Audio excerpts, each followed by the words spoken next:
المؤمنين رضي الله عنها أنها قالت: أول ما بدي به رسول الله صلى الله عليه وسلم من الوحي الرؤيا الصالحة في النوم، فكان لا يرى رؤيا إلا جاءت مثل فلق الصبح، ثم حبب إليه الخلاء، وكان يخلو بغار حراء فيتحنس فيه الليالي ذوات العدد قبل أن ينزي إلى أهله ويتزود لذلك، ثم يرجع إلى خديجة فيتزود لمثلها حتى جاءه الحق وهو في غار حراء، فجاءه الملك فقال: اقرأ.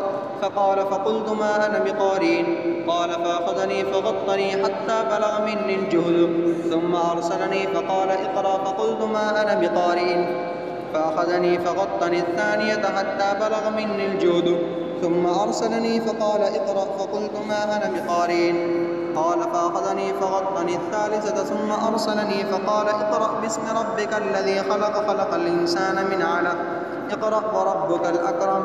فرجع بها رسول الله صلى الله عليه وسلم يرجف فؤاده، فدخل على خديجة بنت خويلد فقال: زملوني زملوني، فزملوه حتى ذاب عنه الروع، فقال لخديجة وأخبرها الخبر: لقد خشيت على نفسي. فقالت خديجة: كلا والله ما يخزيك الله أبدا، إنك لتصل الرحم وتحمل الكل وتكسب المعدوم وتقري الضيف وتعين على نوائب الحق.